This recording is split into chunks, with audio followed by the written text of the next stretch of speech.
Hello, this is Kristen Kayla, Health Promotion Consultant with HealthNet. I have Alison King here, a licensed clinical social worker, is the MHN Behavioral Health Clinical Program Manager for the University of California.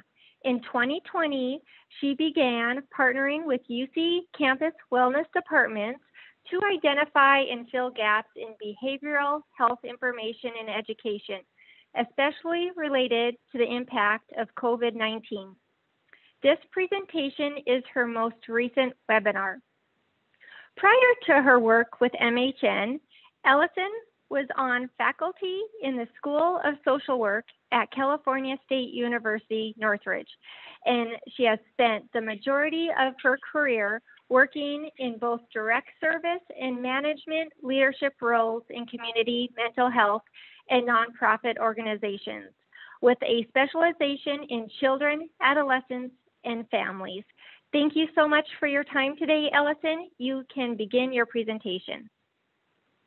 Hi, thanks for inviting me to present. This presentation is really for those of us who are trying to learn how to parent during really extremely challenging times. And I say learn because parenting is really a dynamic and fluid process. So we always need to stay in a very receptive learning mode at all times. So what is parenting? Is it rewarding? Parenting is rewarding. Is it exhausting? Is it an art? Is it a science? There's so many ways we can go here in describing what it is.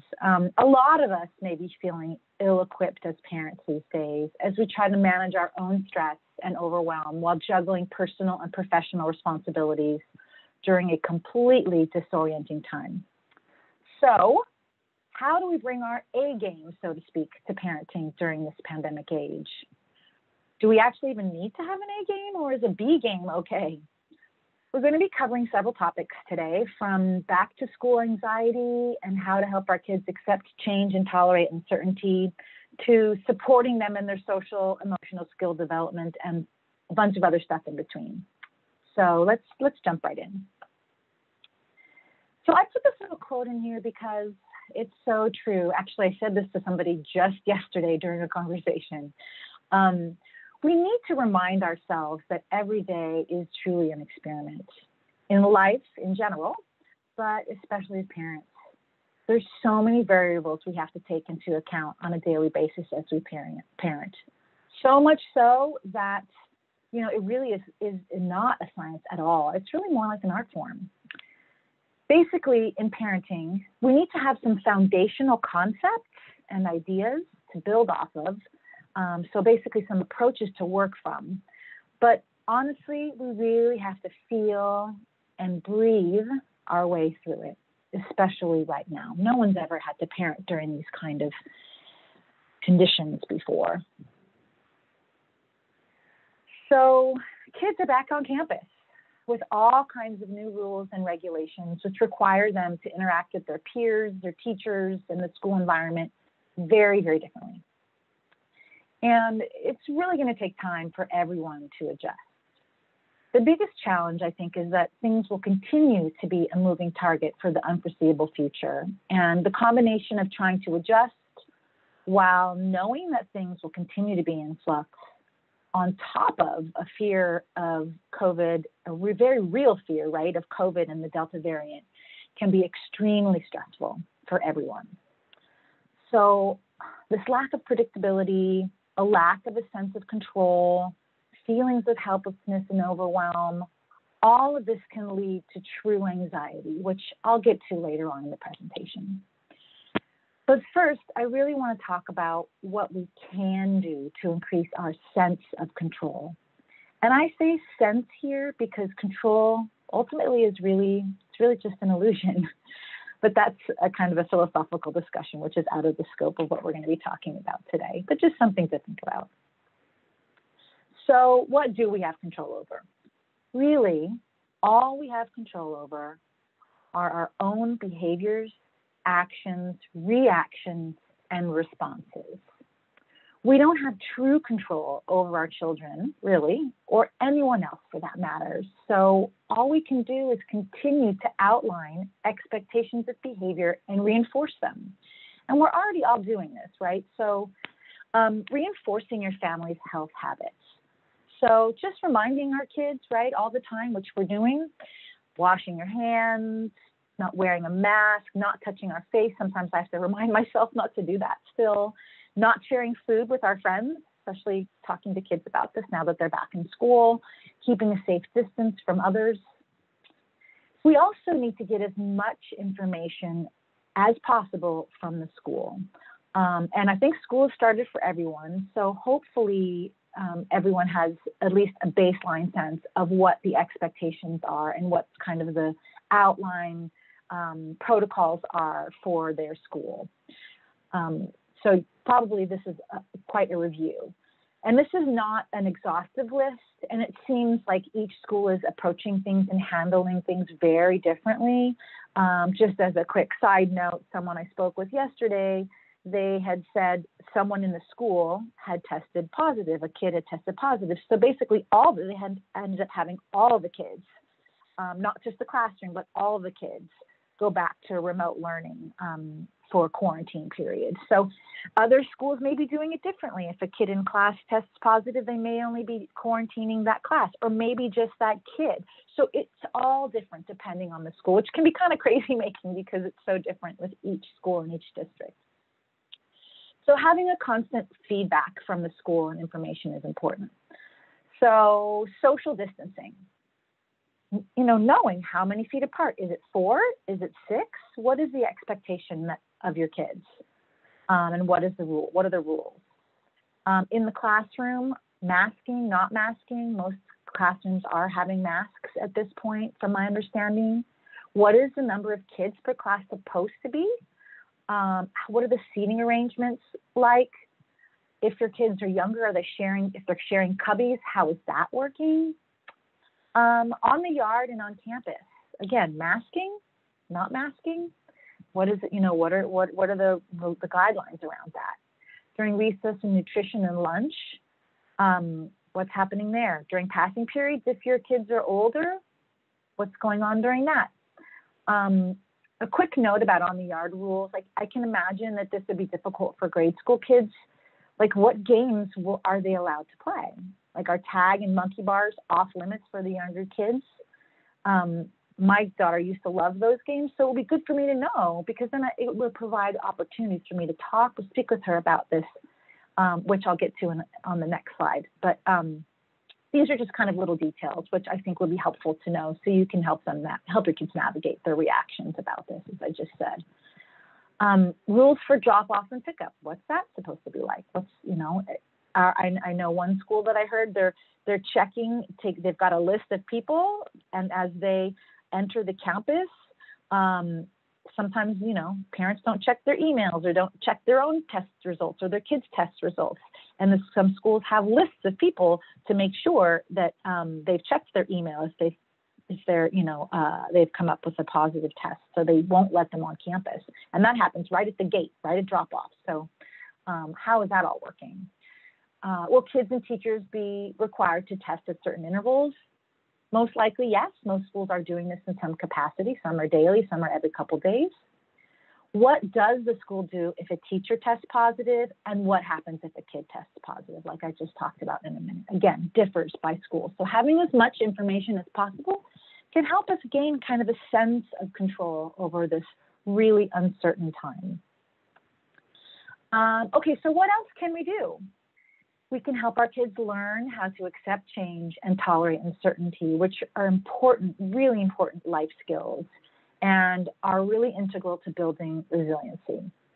But first, we have to be resilient to help our kids build their resiliency. And yes, resilience is a skill. I'm happy to say that it's a skill, so we can learn it. That's why parental self-care is number one on this list. It's really part and parcel to building resiliency. And our kids are watching. So this is kind of a theme throughout what I'm going to be talking about a bit today, is our kids, we're modeling, even when we don't know, we are modeling for our kids how to navigate the world, how to care for ourselves, how to care for the world around us, and just in general, how to deal with these uncertain times. And I don't have to tell all of you this, but parental burnout is a real thing. A recent study conducted by the American Psychological Association, I think it was done in March of this year, found that 39% of mothers and 25% of fathers said their mental health had worsened compared with before the pandemic. They had reported unwanted changes in weight. It could be an increase or a decrease, disrupted sleep, and increased substance consumption, alcohol specifically. All of these are signs that parents have been struggling with their coping. I was just talking with someone about this the other day as well. We really need to look at parental mental health as child mental health. So make sure to put your oxygen mask on first, like you hear when you take an airplane flight. They talk about that. Okay, so that's number one. Number two is establish consistent routines. You know, having a predictable routine is the foundation for everything we do. We need to have things we can predict. So having a daily routine is crucial. It grounds us and helps reduce stress and anxiety. If things shift, that's normal, that's fine, that's part of life. Really try to use it as a teachable moment and try to normalize it, pivot, and create a new routine. Number three, have conversations about change and uncertainty regularly. So really create an open dialogue about what's going on. For example, if we look back at that list on the previous slide about the new school rules and the protocols, opening a conversation with your kids about it will be important, like I talked about with the monkey bars and tag, right? I suggest asking things like, what are some of the new rules at school? Approaching it this way helps us know that they understand the rules and can provide us an opportunity to fill any gaps in information that they might have.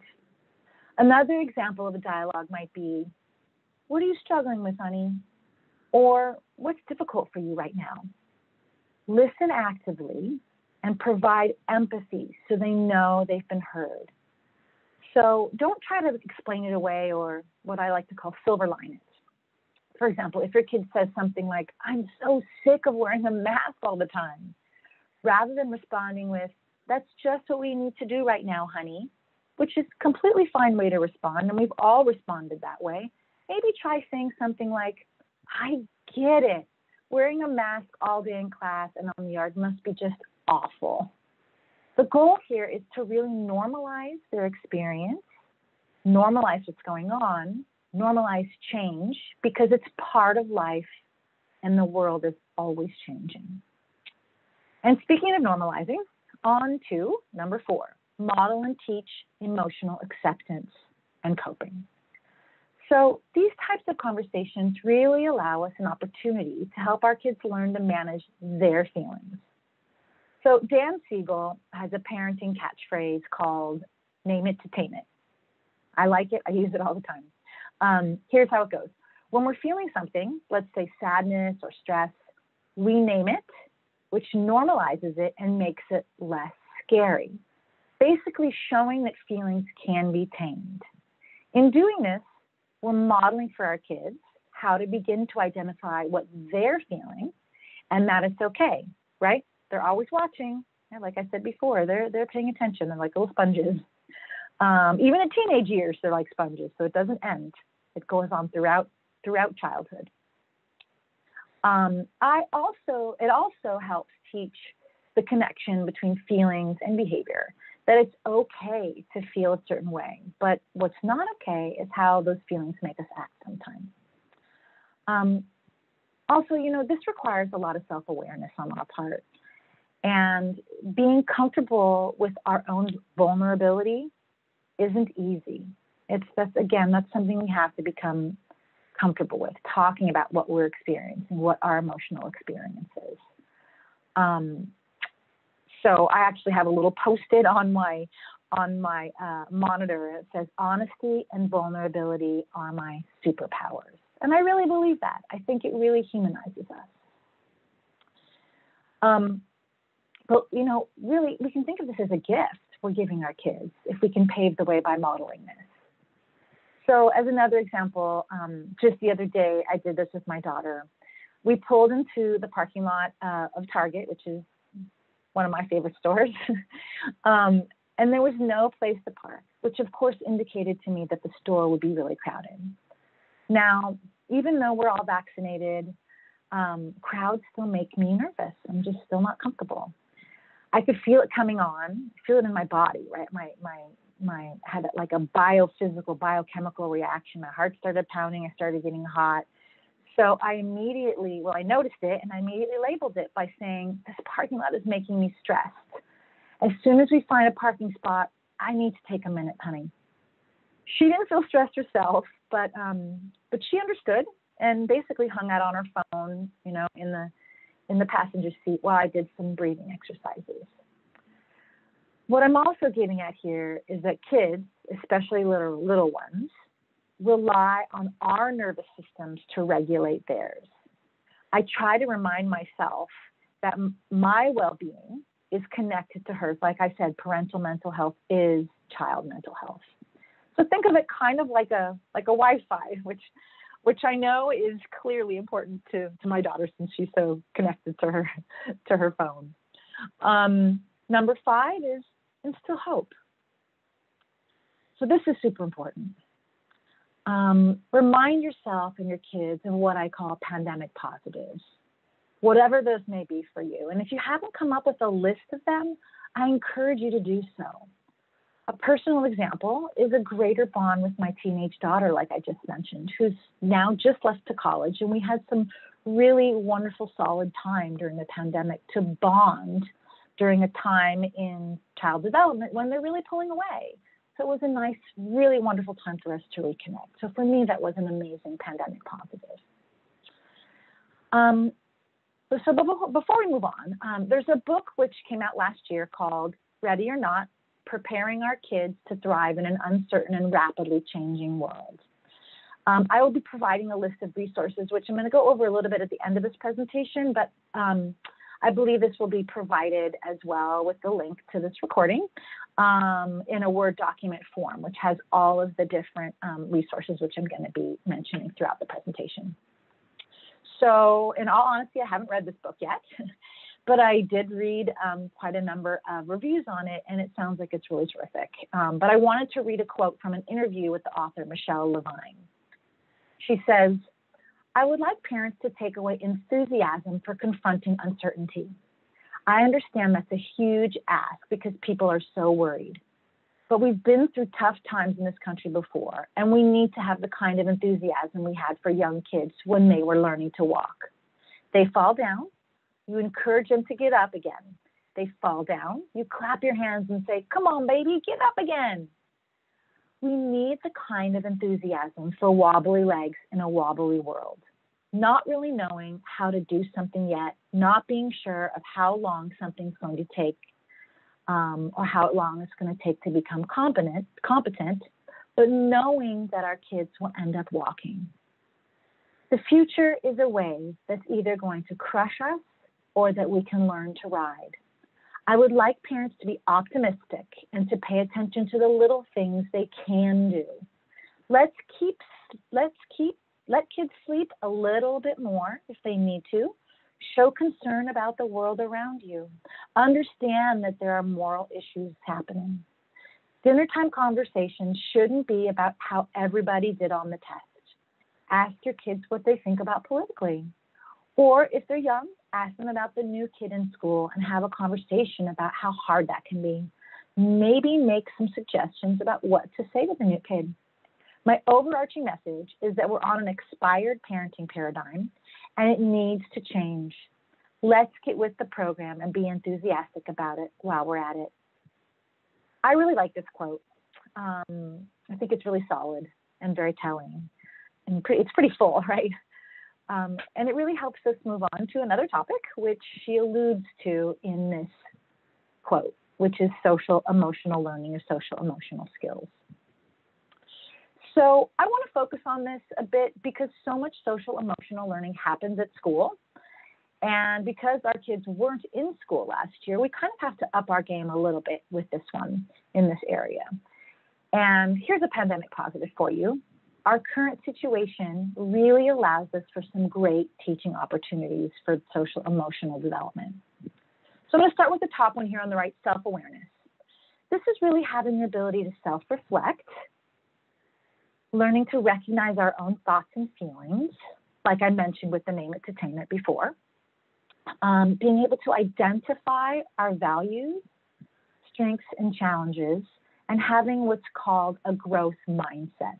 So I'm not going to talk about growth mindset here, but if you're interested, it's a really interesting concept, which I encourage you to look up at some point. Beginning last year, all of us were kind of forced to take a personal inventory and to self-reflect at least a little bit, right? Even our kids to a certain extent. All we need to do really is help them connect the dots. So here's an example. Let's say your child struggled with online learning. Ask them if there was anything they liked about it, or if maybe they're doing a hybrid learning now, ask them if there's anything they like about it now, as well as what's most difficult for them, and help them name those things. They might say something like, I like being able to snack when I want, but I really missed seeing my teacher and friends in person last year, or I miss my friends when I'm at home online now. The goal is to help them connect that to something about themselves. So maybe your response would be, so you like feeling a little more free and maybe even relaxed, but seeing everyone on screen just doesn't cut it for you. Being with people in person is really important to you. So that's just an example. Responsible decision-making, next down to the right there. This is really having the ability to make good choices about things by taking safety, societal norms, and ethics into consideration. So this is an easy way actually that you can connect things to the pandemic. You connect it to the pandemic pretty easily. We've all taught our kids how to wash their hands and are continuing to reinforce that, more frequently and more thoroughly. We've taught them to wear masks, not to touch their face, like we talked about, all that jazz, right? We're doing this not only to protect ourselves from getting sick, but to help others. Not only our loved ones, but everyone in our community. Just make sure to label the behaviors as being a responsible person in the human community. Maybe talk about the concept of what I like to call me, we, or for the greater good, that kind of concept, or doing things for the greater good. And continue to positively reinforce them for doing that. So that's a pretty easy one to do this connecting the dots kind of an approach. Relationship skills. This is being able to make and keep healthy relationships, having the ability to communicate clearly and listen to and cooperate with others, managing conflict constructively, and seeking and offering help when needed. So I'm going to assume that during lockdown last year, your kids may have spent some time with friends remotely, either on their own, like my daughter was on her FaceTime all the time with her friends, or possibly as facilitated by you in some way. Those virtual play dates, so to speak. If facilitated by you, you've already demonstrated to them how important friendships are and how to stay connected. So maybe unknowingly, you're already helping them with this skill set. Remember, they're watching, right? They're paying attention, you're modeling. And now that they're back in school, opportunities for this area are really going to be opening up again. I've noted here Greater Good Magazine, which is a terrific resource. And I have it linked. I will have it linked for you in what's provided. And there's a good article called 36 Questions That Can Help Kids Make Friends. It's funny how everything's at listicles today, right? Five ways to make yourself beat the winter blues, or 10 ways to quell your anxiety. I mean, there's always these listicles. So this is 36 questions. It is a pretty good article though, so I recommend reading it. Okay, social awareness. This is really the ability for empathy, putting ourselves in someone else's shoes, especially those who are different from us, and understanding societal and ethical norms. So 2020 really exposed a lot of the sociopolitical and sociocultural realities in our country.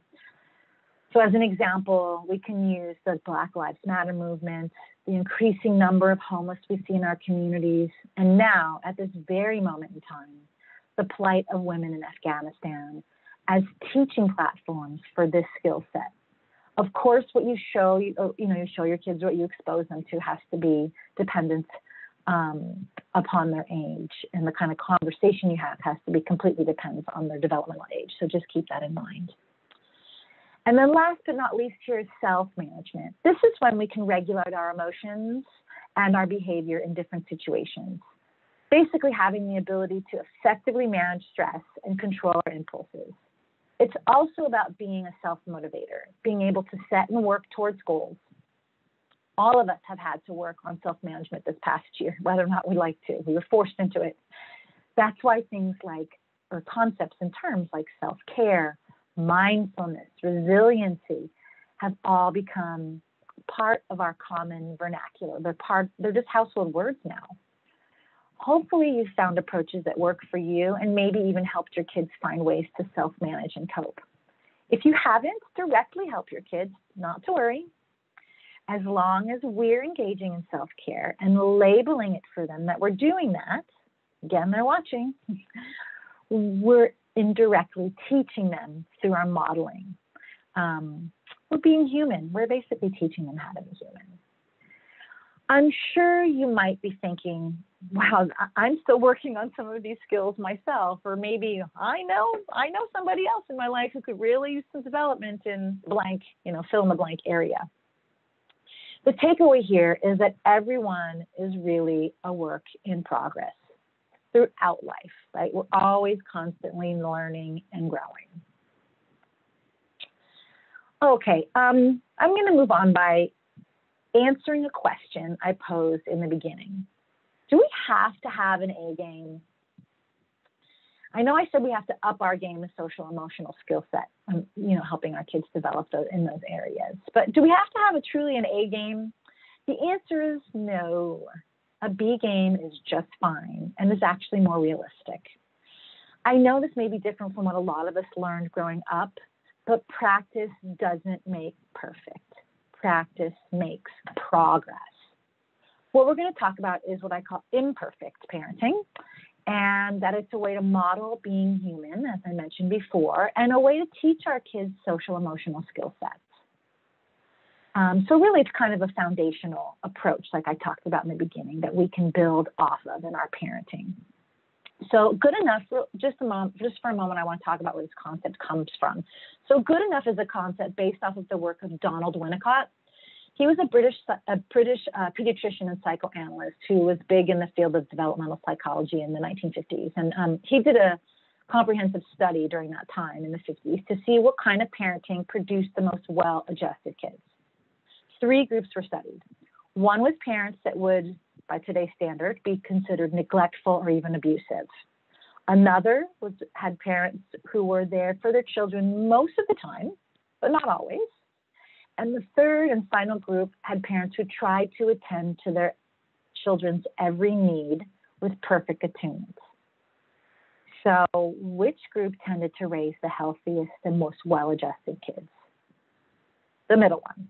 The kids with the parents who got it right most of the time, made mistakes along the way, and, really were human in their parenting. In other words, the good enough parents is what we call them. These good enough parents were able to meet their children's physical and emotional needs most of the time, but sometimes they weren't attuned, and sometimes they lost their temper and they got angry, and sometimes they failed to be empathic. So good enough parents believe perfect doesn't exist, so they don't strive for perfection in themselves or their children. So really the message here is no one can be perfect ever, but especially right now. Learning to let go of things and to pick our battles is really important. So as an example, if you ask your kid to do the dishes, but they leave the pots and pans or they don't clean the counter, my kids tend to always miss the counter and the stove when they're cleaning the kitchen. Does it really matter in the long run? If your kid doesn't do what's asked or expected every so often, it doesn't mean they're going to be irresponsible adults. So my point is that not everything has to be a teachable moment. We need to be flexible and decide if this is the battlefield we want to fall on at that moment. So picking your battles. Number 2, good enough parents respect their children and try to understand them for who they are. So everyone has strengths and challenges. And as parents, most of us know what those are in our kids. Each kid is handling the pandemic and the new educational environment and approach towards school differently. One kid might do well with, let's say, the hybrid learning model, if that's what's happening, or going back and forth, if there's a positive test in the school. But another might have difficulty shifting from one learning platform to another. Maybe they have a learning disability or change is difficult for them, so they have meltdowns or might be doing poorly in school. In times like these, our children's challenges are going to be intensified. So try to look through the lens of your child, which may not be at all like your lens as a child. We'll need to get creative in figuring out how to help them with their challenges. Maybe it's getting extra help at school, maybe giving them extra space or time to do things they need to do, coming up with predictable, enjoyable routines to help them transition in between, learning platforms, whether it's school to home or Zoom back into the home environment after being online. So we just kind of have to get creative and really pay attention to our kids and figure out what it is that's going to help them. Okay, number 3, good enough parents are more concerned for their child's experience of childhood than their future as an adult. We have no choice but to accept the situation, especially regarding school and education.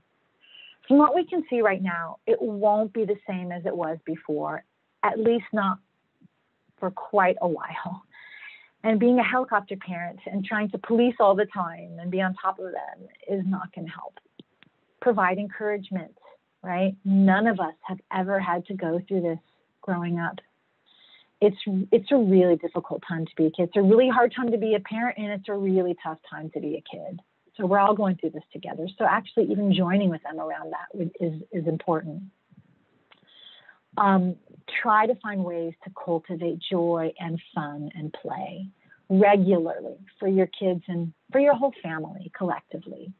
Super important. Okay, number 4, good enough parents provide the help their children need and want, but not more. So use open-ended questions about what your kid needs and wants. What will be helpful for them from their perspective? So here's another example, again, from my own life.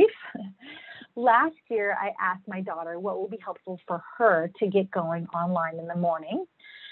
Now, she's a teenager, so it will be different than it is with the little ones, but this is just an example, right? I asked her what will be helpful.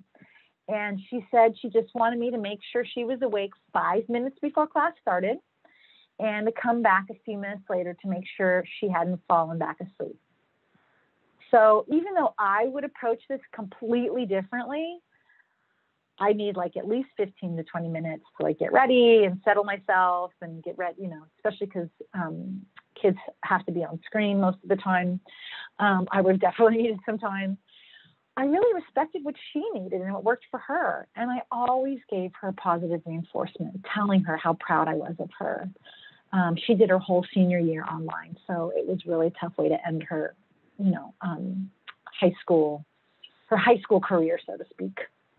But just continually reinforced how proud I was. Okay, number 5, good enough parents are confident that their good enough parenting is actually good enough. So give yourself permission to make mistakes and share with your kids when you're having a difficult day or even a difficult moment. We can't always be successful in all realms, especially all at the same time simultaneously. Trying to be a good employee, partner, parent, all together, and sometimes even teacher, right, is really difficult. We need to learn how to apologize because we're going to make mistakes along the way. And this models, again, for our kids how to be human and how to be fallible. And we have to tap into our own support system regularly to help normalize what we're experiencing and to give us that positive reinforcement I was talking about. We need it. we've all heard that it takes a village to raise a child, but it also takes a village to raise a parent, so to speak, and it takes a village to support us, to be able to be there for our kids. And so we don't fall down and go under. Speaking of that, I would really be remiss if I didn't take a little bit of time to talk about when to get help. And help can come in a lot of different ways, a lot of different forms, depending on the symptoms. So really, what you may want to do here especially in the physical domain, depending on what the symptoms are, you really want to see your doctor first, your PCP, or take your child to see their pediatrician first to make sure there's nothing medical going on. And although I'm a mental health clinician myself, I'm a firm believer in self-help. But again, it all depends on the frequency and intensity of the symptoms that are going on. So I've divided these into different domains of symptoms: physical, emotional, and behavioral. And really the marker that we look at is if any of these are being experienced for more than 2 weeks consistently and with a fair amount of intensity. So, and both of these are the same that you find with yourself and your kids. And I do have some child-specific ones listed as well. So in the physical realm, if you're having kind of what we call psychosomatic symptoms, headaches or stomach aches, like your body's telling you something, right? Changes in your appetite, either increase or decrease. Sleep disturbance, having trouble falling asleep or staying asleep, having nightmares possibly, especially with littler ones, or maybe not, sleeping too much, feeling really achy and tense, your muscles are tense. So these are all some physical symptoms that we might see. Emotional, being more sensitive. That's actually, just for self-disclosure, that's one that I find sometimes. I find myself really being more emotional sensitive, and that gives me a clue that I might be heading towards a higher level of anxiety, and I need to really engage in some either self-help or seek some support. Worrying a lot, having mood swings, being really happy one moment and then really being upset and sad or down the next. Having intrusive thoughts or ruminating about things, meaning things going over and over and over in your head repeatedly. Having panic attacks or feeling just a sense of panic or danger, heart pounding, maybe, getting those kind of physical symptoms in your body, and emotional symptoms, which can point to something greater.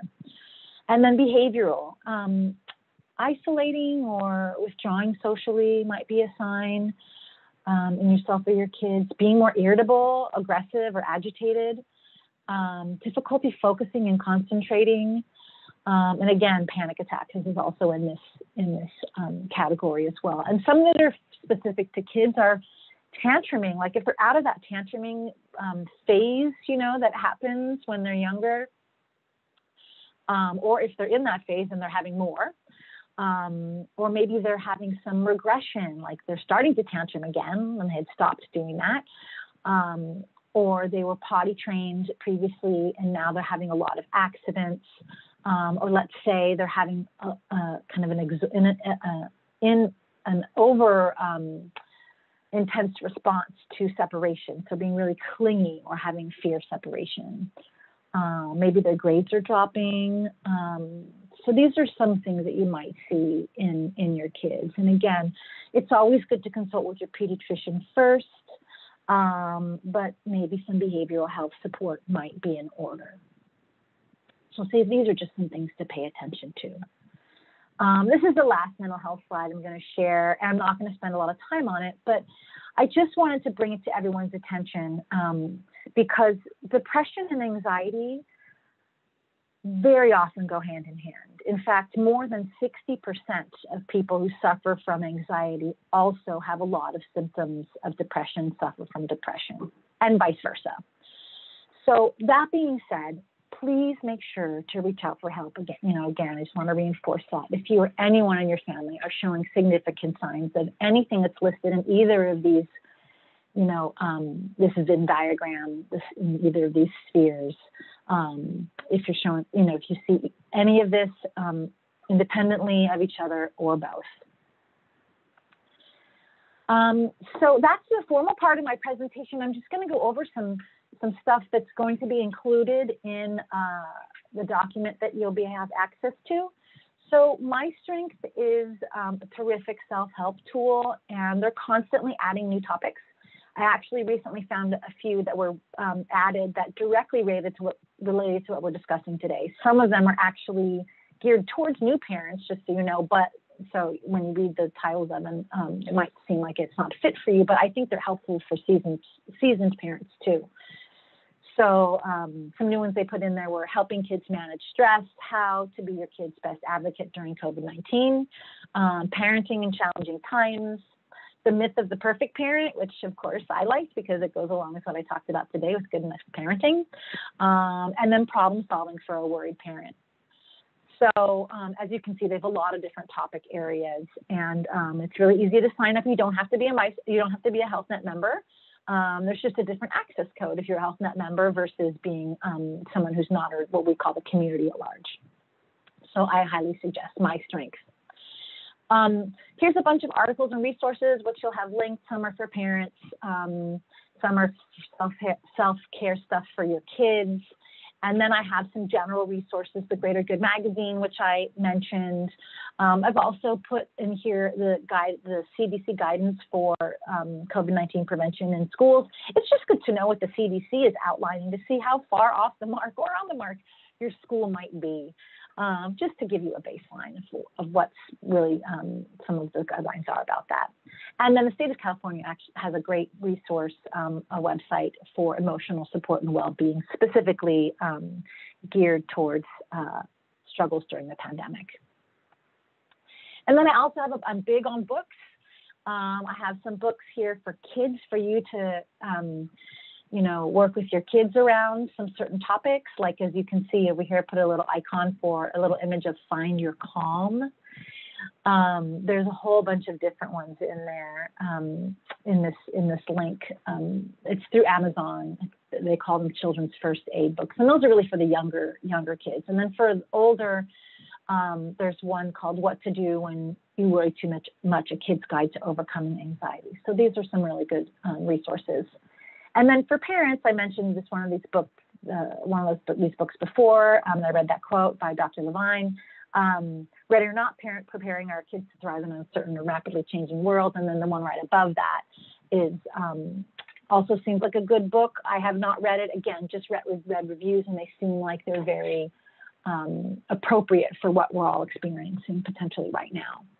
And then I'm just some books by Dan Siegel. He's kind of like a parenting guru these days, and here's some of his more well-known works. It's a really good resource to sort of build some of those foundation parenting skills that I mentioned, that I talked about. And then I always like to give people some hotlines, some ways to get some help for themselves, or seek help when needed. So as you can see here, there's a warm line. It's a national parent helpline. I've not used this one myself. I've heard it's terrific. It's nice to have another ear besides our, maybe our partner or our friends sometimes, to just seek some support from, or just to listen and maybe give a little feedback, maybe even just commiserate a little bit. And then here's some other ones for basic needs. If you're experiencing or know someone who's experiencing domestic violence, you might want to have this on hand. Substance, mental health, and then the LGBTQ plus communities. And that's all I have for you today. Thank you so much for allowing me the time and space to present.